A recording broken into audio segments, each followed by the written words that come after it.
We will get started. So today's lesson is going to be a continuation of the grief and God's comfort. We are going to actually be in the God's comfort portion.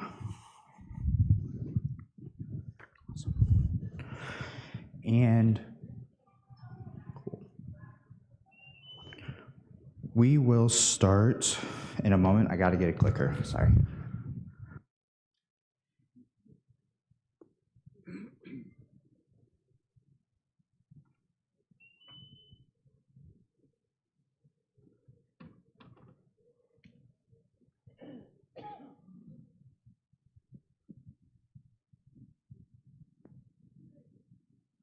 All right, sorry about that. All right, so we're going to go over the Kubler-Ross grief cycle again. This is a review from the last section that we did. So the 5 stages of the grief that we went over, as you can see, there's a lot of other headers up there, but that is the different topics we spoke about. So denial, anger, bargaining or guilt, depression, and acceptance are the main 5. Again, people don't always go through all of them. Some go through 1, some go through 2, some go through none, and some go through all 5 in one day. So it's pretty different for each person. All right, so in the book All Quiet on the Western Front, the author, Erich Remarque, described the horrors of the frontline battle in World War I. In the preface, he writes, "This book is to neither an accusation nor a confession, at least all an adventure. For death is not an adventure to those who stand face to face with it. It will try simply to tell of a generation of men who, even though they may have escaped its shell, were destroyed by the war." So suffering has enormous power. For some, that power is destructive. It tears the heart, wounds their spirit, and leaves them broken and scarred for life. Suffering can turn healthy people into cynical, bitter distortion of their former self. Yet, what a mystery. The fact that suffering effects are so varied should warn us against analyzing suffering itself. Just like the 5 stages, each person goes through it in their own way, and each grief or suffering cycle isn't the same. Instead, we should focus our attentions on the people who suffer and why they respond to it well or poorly. We should also learn from their experiences how we can receive God's comfort and strength during a difficult time. This is what the Bible study will attempt to do. We will sit with Job in the ashes as he cries out for answers for the Lord. We will listen to Paul's prayer as he begs God to pull out a painful thorn.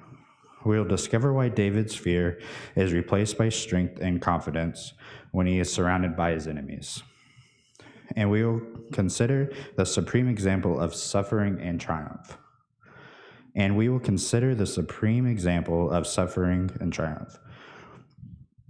We can never escape from suffering in a fallen world. Neither can we miraculously rise above the wounds it inflicts. It's always going to be there. But we can find God's comfort in the midst of it and the way that brings glory to God, personal growth and rich experience of grace. And a little acronym that I grew up with here at the church is grace of God's riches at Christ's expense. So when I hear grace, I think of that acronym. All right, so when your world falls apart, and we're going to look at Job 1 and 2. If you want to flip there, we'll read it shortly, and then we will get into other verses in Job. All right, so on the morning of April 18, 1906, the San Andreas Fault settled violently, and San Francisco was taken by a terrible earthquake.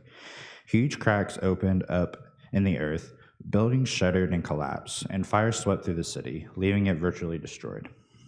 Thousands who went to bed peacefully that night before awoke to a world that had fallen apart around them. If seismic devices could measure personal tragedy, then Job's earthquake would have registered at 8.5 on the Richter scale. And one day he lost everything he owned and almost everyone he held dear. Even though Job's suffering was extreme, it was by no means unique. In one form or another, his story is reenacted every day in a broken and fallen world.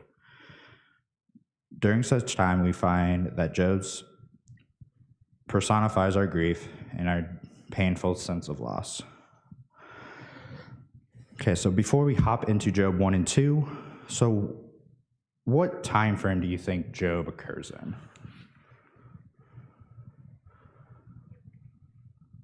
What time frame?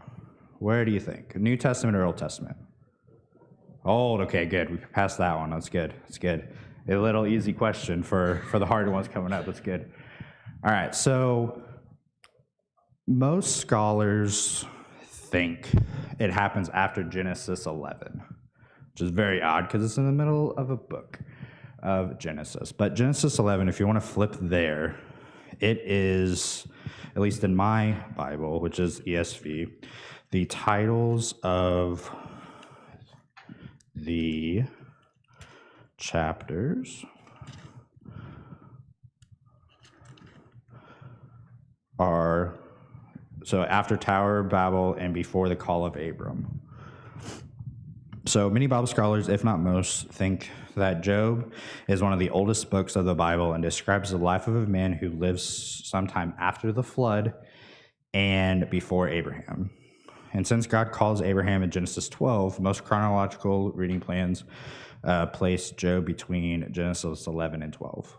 It's very interesting that when I was studying this, that is what I found most. And then other things like we'll get into, and the first verse is the land of Uz, U-Z. So they are saying that is one of Moses' grandson's names. So when they populated, that's one of the points they are getting at to say that is where it is. So let's read Job 1.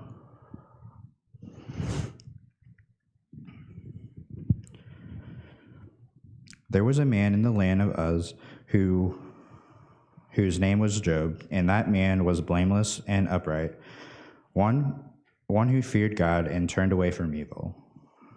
There were born to him 7 sons and 3 daughters. He possessed 7,000 sheep, 3,000 camels, 500 yoke of oxen, and 500 female donkeys, and very many servants. So that this man was the greatest of all the people of the East. His son was to go and hold a feast in the house each one of his days, and they would send an invite to their 3 sisters to eat and drink with them. And when the days of the feast had run their course, Job would send and consecrate them, and he would rise early in the morning and offer burnt offerings according to the number of them all. For Job said, If may be that my children have sinned and crushed God in their hearts. Thus Job did continuously. Now there was a day where the Son of God came to present themselves before the Lord, and Satan also came along with them. The Lord said to Satan, "From where have you come?" Satan answered to the Lord and said, "For going to and fro on the earth, and from walking up and down on it." And the Lord said to Satan, "Have you considered my servant Job, that there is none like him on the earth, a blameless and upright man who fears God and turns away from evil?" Then Satan answered the Lord and said, Does Job fear God for no reason? Have you not put a hedge around him and his house and all that he has on every side? You have blessed the works of his hand, and his possessions have increased in the land. but stretch out your hands and touch all that he has, and he will curse you to your face. And the Lord said to Satan, Behold, all that he has is in your hand. Only against him do not stretch out your hand. So Satan went out from the presence of the Lord. Now that was a day when his sons and daughters were eating and drinking wine in their oldest brother's house. And there came a messenger to Job and said, The oxen were plowing and the donkeys feeding beside them. And the Sabeans fell upon them and took them and struck down the servants with the edge of their sword, and I alone have escaped to tell you. While he was yet speaking, there came another and said, The fire of God fell from heaven and burned up the sheep and the servants and consumed them, and I alone have escaped to tell you. While he was yet speaking, there was another and said, The Chaldeans formed 3 groups and made a raid on the camels and took them and struck down the servants with the edge of their swords, and I alone have escaped to tell you.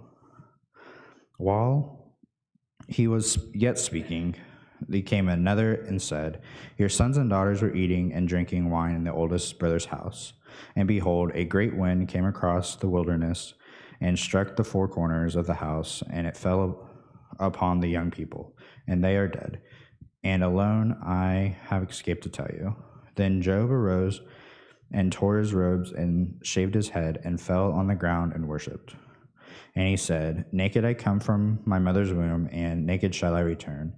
The Lord gave, and the Lord has taken away. Blessed be the name of the Lord. In all this, Job did not sin or charge God with wrong. All right. So a little preacher story coming in. So had this all done last night, finished it, saved it. It was great. Sent it over so I can read it. And got in my car this morning. Okay, so start my car, my radio turns on. It's 12:40 a.m., which is just a sports talk show. It's Sunday, it's football. But I was like, well, probably shouldn't listen to this, get my mind right. So I turned it to 99.1. And then a song was on there, which I was like, okay, I need to put this in my lesson. So it's not in my lesson right now. I am just sliding it in right now. So a song came on called What If by Matthew West. I'm going to read some verses from that song, and then we'll get into why I felt so strongly to put it in today. So the chorus goes, What if today the only day I got? I don't want to waste it if it's my last shot. No regrets in the end. I want to know I got no what ifs. And then in the third verse it says, See, I refuse to be a shoulda, woulda, coulda, and that is what we're going to talk about. So in Job's scenario, when his kids left to go to their brother's house, he didn't know that that was the last time he would see them. He probably was asking, what if I said this to my son last time? What if I would have done this? What if I would have done this? And as you can see, he did not question God at all. And that's what we'll get into in a second. But I find it hard to believe he didn't think about, I should have done this, or I should have had more time with my loved ones. All right. So in a Greek tragedy, the greatness of the main characters emphasize the heights from which he falls. In a similar way, how do verses 1 through 5 set the stage for the tragedy that follows? So what happens in verses 1 through 5?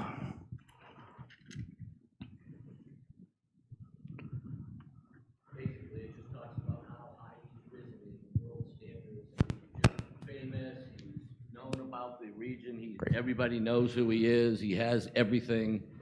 What more could a man ask for? Type of Right. a scenario.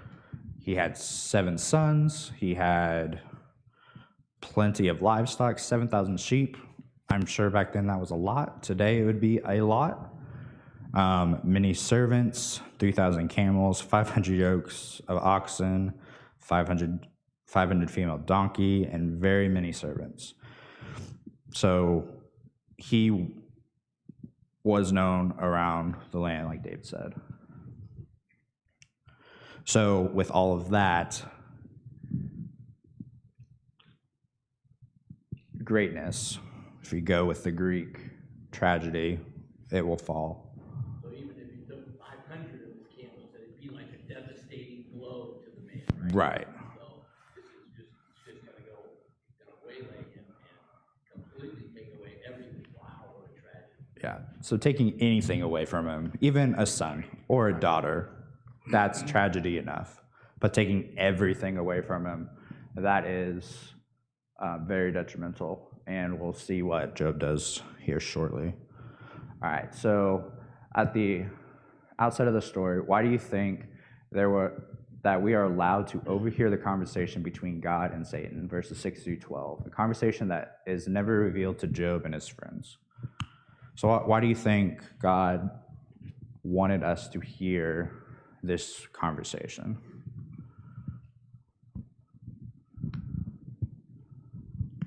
I think that it's important that we understand, they talk about later in the New Testament about how our fight is not against flesh and blood, but against the spiritual, basically spiritual warfare. So I think this is really good for us to know that there is way more going on than what we can see. And this is kind of a little snippet, a little behind the scenes of what's really going on. It's good for us to know. Oh, sure. Okay, so yeah, that's perfect. We go day to day. Sometimes we don't even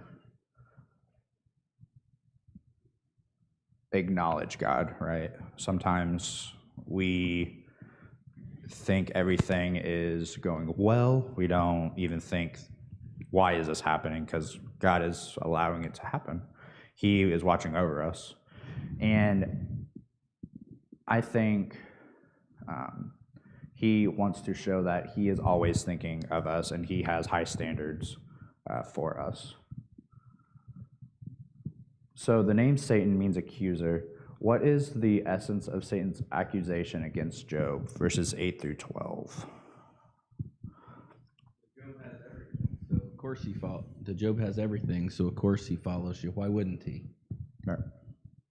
Exactly. So if everything was going right in your life, you wouldn't question God at all.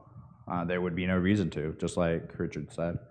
So Satan claimed that Job's righteousness is merely evil in disguise. Job serves God only because it pays to do so, not because of a true moral or spiritual quality. Satan claims that if God were to remove the blessings from Job's life, his true evil nature would reveal.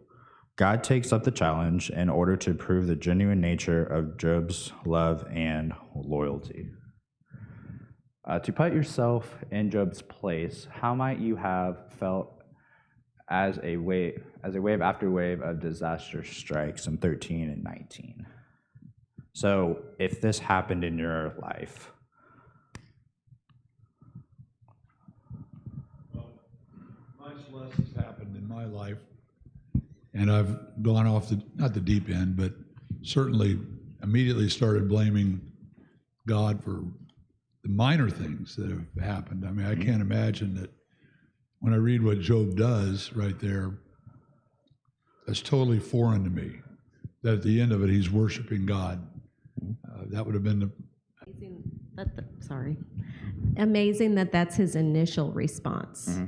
I mean, I think that, through time and healing and God's Spirit working within us, I think sometimes people can get to that, knowing that, okay, well, God's in control and, I can be okay, but that initial response just shows a real depth, I think, of a relationship with God, that he knows that God is with him, whether it looks like that on the outside or not. And just that his love and character are greater than anything. But yeah, just that's the most amazing to me, is that that's his initial reaction. It's not like over months, years, therapy, that's this For sure. instant response is remarkable. So Yeah, in the text, there isn't any other response that is in there. It is, he hears all of these tragedies back to back to back, and that is his response, which is just amazing and shows the character of Job in that time, and whatever was thrown at him, he prevailed. All right. So, basically the same question, but why do you think he is still able to worship and praise the Lord? I believe he trusts in him wholeheartedly. God has given him really no reason to distrust him, and if he trusts him wholeheartedly. And I think that is something to strive to for all of us. Is, yes, there's going to be times of struggle and suffering, and God is always there for us. And to always think of Job in this sense, I think, would be beneficial. Everything will be better. So let's read Job 2.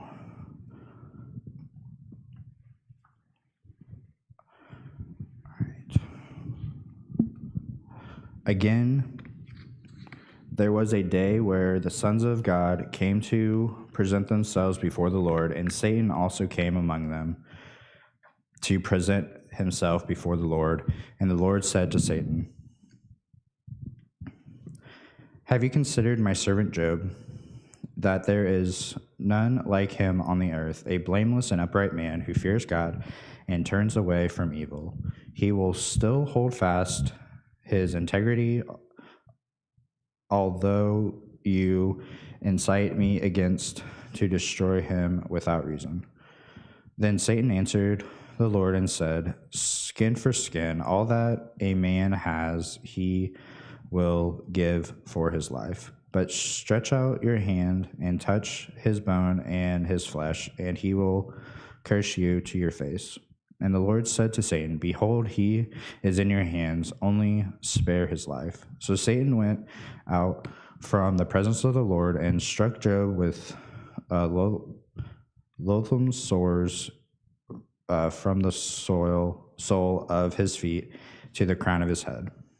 And he took a piece of broken pottery with which to scrape himself while he sat in the ashes. Then his wife said to him, "Do you still hold fast to your integrity? Curse God and die." But he said to her, "You speak as one of the foolish women would speak. Shall we receive good from God, and shall we not receive evil?" In all this, Job did not sin with his lips. Now, when Job's three friends heard all this evil that had come upon him, they came each from his own place: Eliphaz the Temanite, Bildad the Shushite, and Zophar the Naamorite. They made an appointment together to come to show him sympathy and comfort him. And when they saw him from a distance, they did not recognize him, and they raised their voices and wept. And they took their robes and sprinkled dust on his head towards heaven. And they sat with him on the ground 7 days and 7 nights. And no one spoke a word, for they saw that his suffering was very. All right, so if we go back to verse 10 of chapter 2. I think this is very, it'll bring together what I was saying earlier. So it says, but he said to her, you speak as one of the foolish women who would speak. Shall we receive good from God, and shall we not receive evil? So from that, there has been other tragedies or evil, quote unquote, in Job's life. Just from that verse, he acknowledges, well, the good, there has to be, well, there is bad if we are looking at it. So I think that is crucial to his story is, shall we receive good from God, and shall we not receive evil? All right, so the scene in heaven repeats itself as with a new twist. Why is Satan still unsatisfied with Job's character?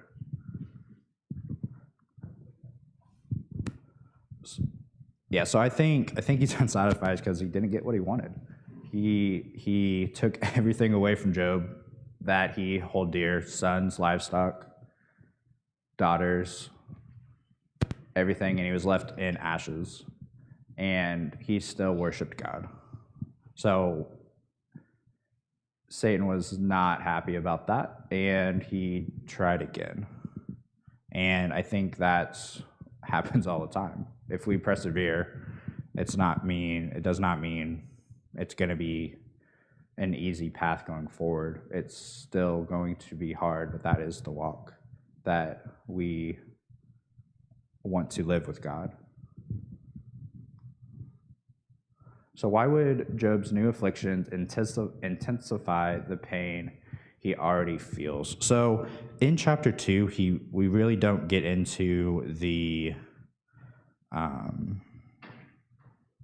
effects that Satan has on him, but in the verses that are up there. So the precise nature of Job's sickness is uncertain, but its symptoms were painful in chapter 7, verse 5, nightmares in chapter 7, verse 14. Scabs that peeled became dark, chapter 30, verse 28 and 30. Disfigurement and revolting appearance, chapter 2, verse 12, chapter 19, verse 19. Bad breath, 19, verse 17. Excessive thinness, chapter 17, verse 7, 19, verse 20. And fever, chapter 30, verse 30. And pain day and night, chapter 30, verse 17. So throughout the book, you see what Satan has done to Job. And to, again, not waver.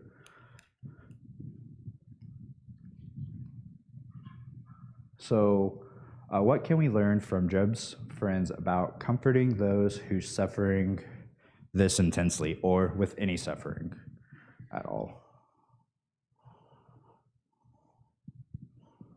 We don't always have to talk.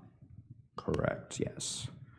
I think that's the best thing, is sometimes talking just makes it worse.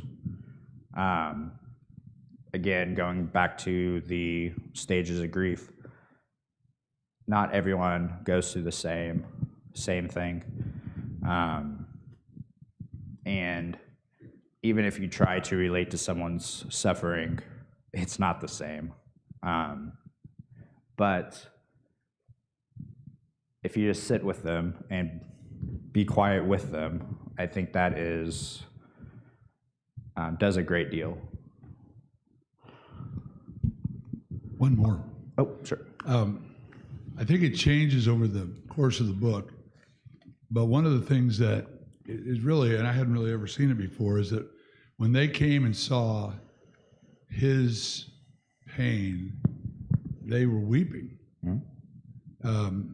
And while you can't always feel the pain of another person's affliction, it says something about the depth of their friendship that, they didn't sit there, and while they sat there quiet at first, they didn't sit there unemotional at first. I mean, they were definitely invested in his situation And while they couldn't feel it the same exact way, I think their tears probably spoke a whole lot to him about how much they, especially initially before they ever spoke and kind of changed the narrative a little bit, how they certainly felt about him.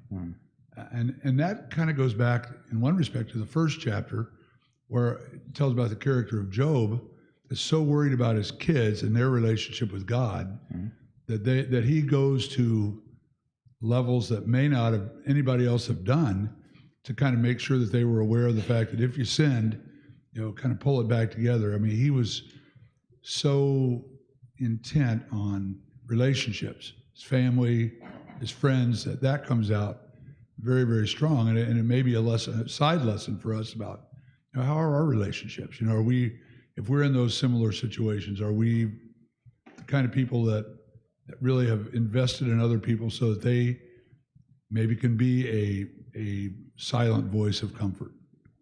Perfect. Yeah, and to your point,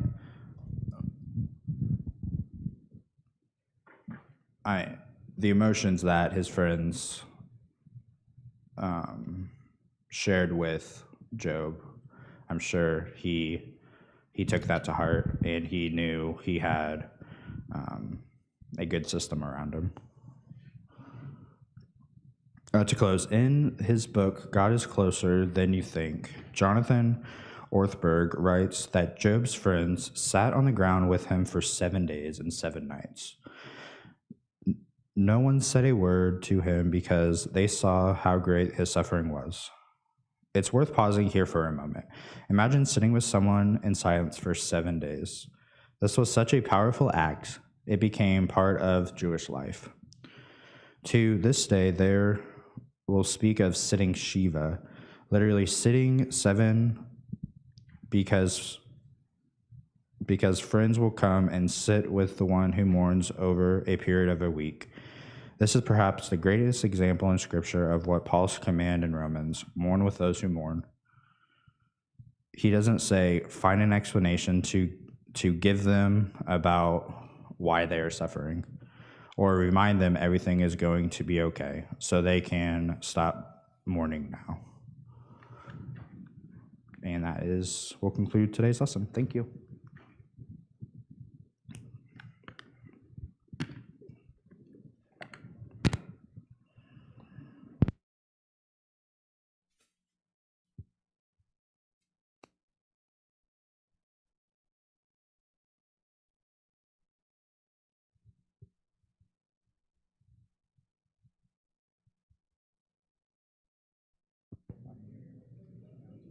Yeah, that's how they want it. Yeah, for some reason they don't want it on mute when they get up here. Very odd to me, but yeah. Oh goodness. Always fun. Never a dull moment. Yeah, doing only 2 chapters, and basically it's the same chapter. It's like, okay, what am I going to talk about? All right.